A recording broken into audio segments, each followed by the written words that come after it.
don't mind talking about this, do you? It was a long time ago. It was a difficult job, the sealing. It was kind of a racket.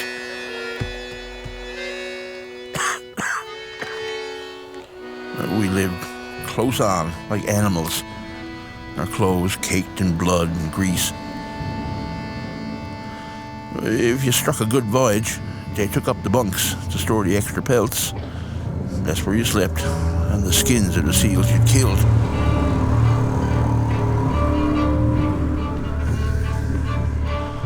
Fierce as it was, men come from across the island after a ticket.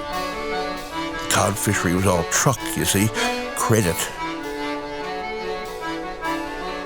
Sealing was the only chance you had to make a little cash money.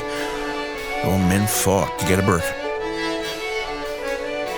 And it was an adventure for we young fellas. Youngsters would stow away to get aboard or sign on behind their parents' back. That's how Reuben Cruz's son got his ticket. Old Reuben swore off the sealing, but he come out for one last voyage after Albert John signed on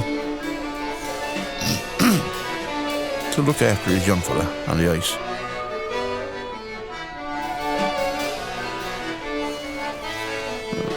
We was on the SS Newfoundland that spring. She was the last of the wooden steamers. Mostly it was steel ships by then. The Newfoundland couldn't break ice like the new vessel, so it was rough going. Slow. And we got caught in the ice short of the seals. Jammed tight. And we never did reach the main herd. You could see the other ships 5 or 6 miles off, cutting back and forth, same patch of whelping ice, taking on seals. It was driving Wes Kane off his head not to be able to get up to the action. He was the captain of the Newfoundland? Son of Abram Kane, greatest sealing skipper ever went to the ice. Old man Kane was captain of the Stefano that year. He'd give Wes a signal to say there were seals around. The Newfoundland was at the ice without wireless. Wasn't worth the cost, they said. So Abe Kane raised the after derrick at the stern when he got into the seals. And when Wes Kane got the signal from his father, he sent you out on the ice. Well, there was no money in it if you didn't kill seals. And it was the finest kind of a day when we started out at 7 a.m. And we all rigged light for walking. Left our oilskins on the ship. We walked 5 or 6 miles over the roughest kind of ice. Some fellas says they saw sunhounds, and that meant ill weather coming, but I never seen them myself.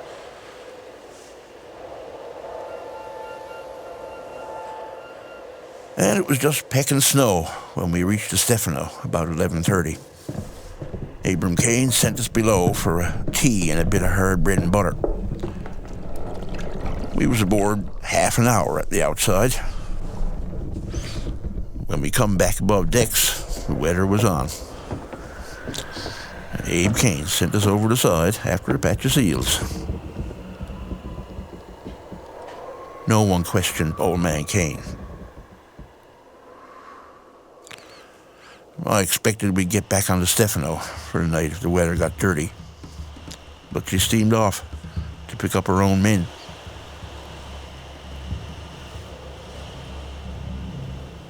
And that's when I realized we'd have to walk back to our own vessel for the night.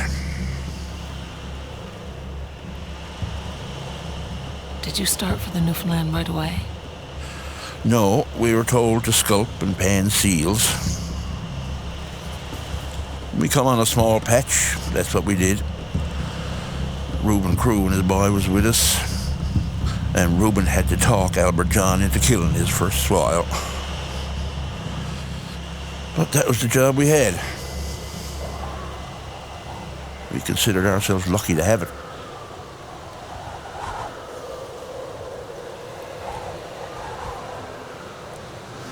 The weather was on something fierce then. the master watches stopped to talk it over. We started for Newfoundland then. There was an old fellow with us, was caught out in the Greenland disaster years before. Jesse Collins. His crew got lost on the ice. Only 6 men come through alive. I heard Jesse say the Greenland was going to be nothing compared to this. Around 4 o'clock it was coming on duckish. And the master watches figured it was better putting up for the night while we had light to work by. By 5:30, it was pitch dark.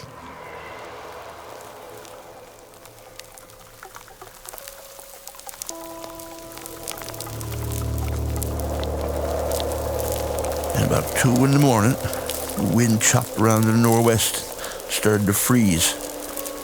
And we had the balance of the night to get through like that, out in the open. I tell ya, a lot more would have died that night if not for Jesse Collins. He knew we had to keep moving or perish.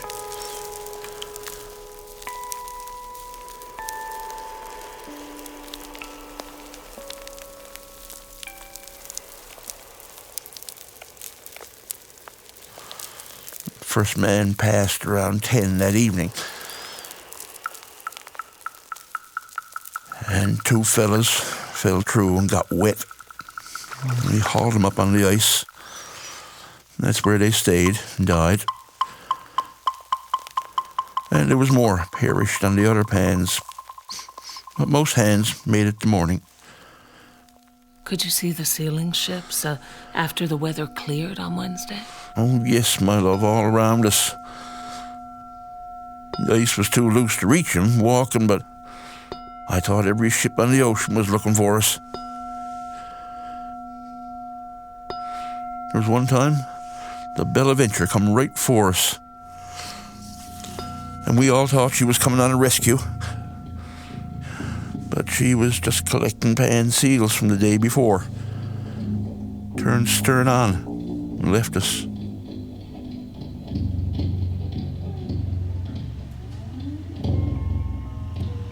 Wednesday was some bad day. Fierce for cold. And Reuben's son give out. Just dropped to the ice.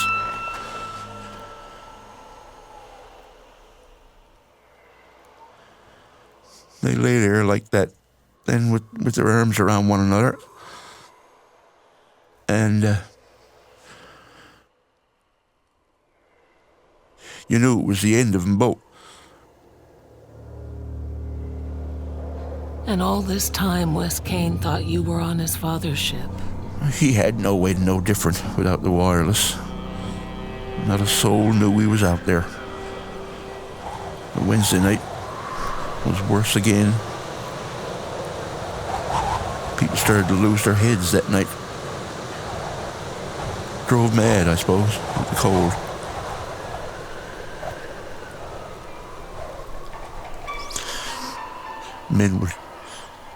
Men would kneel down to pray, to make their peace, you know.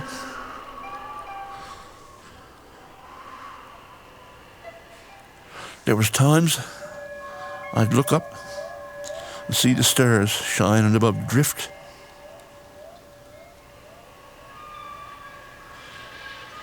And it was nice to see the stars.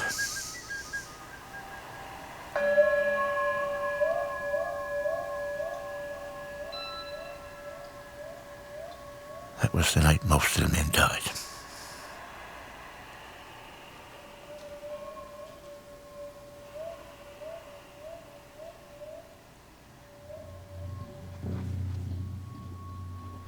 You were lucky to make it. I was lucky. I never give up.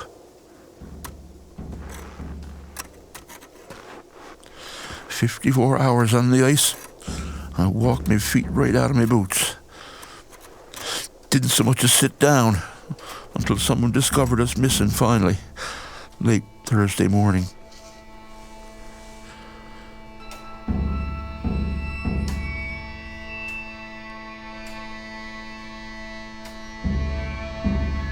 I saw the men coming over the ice to get us.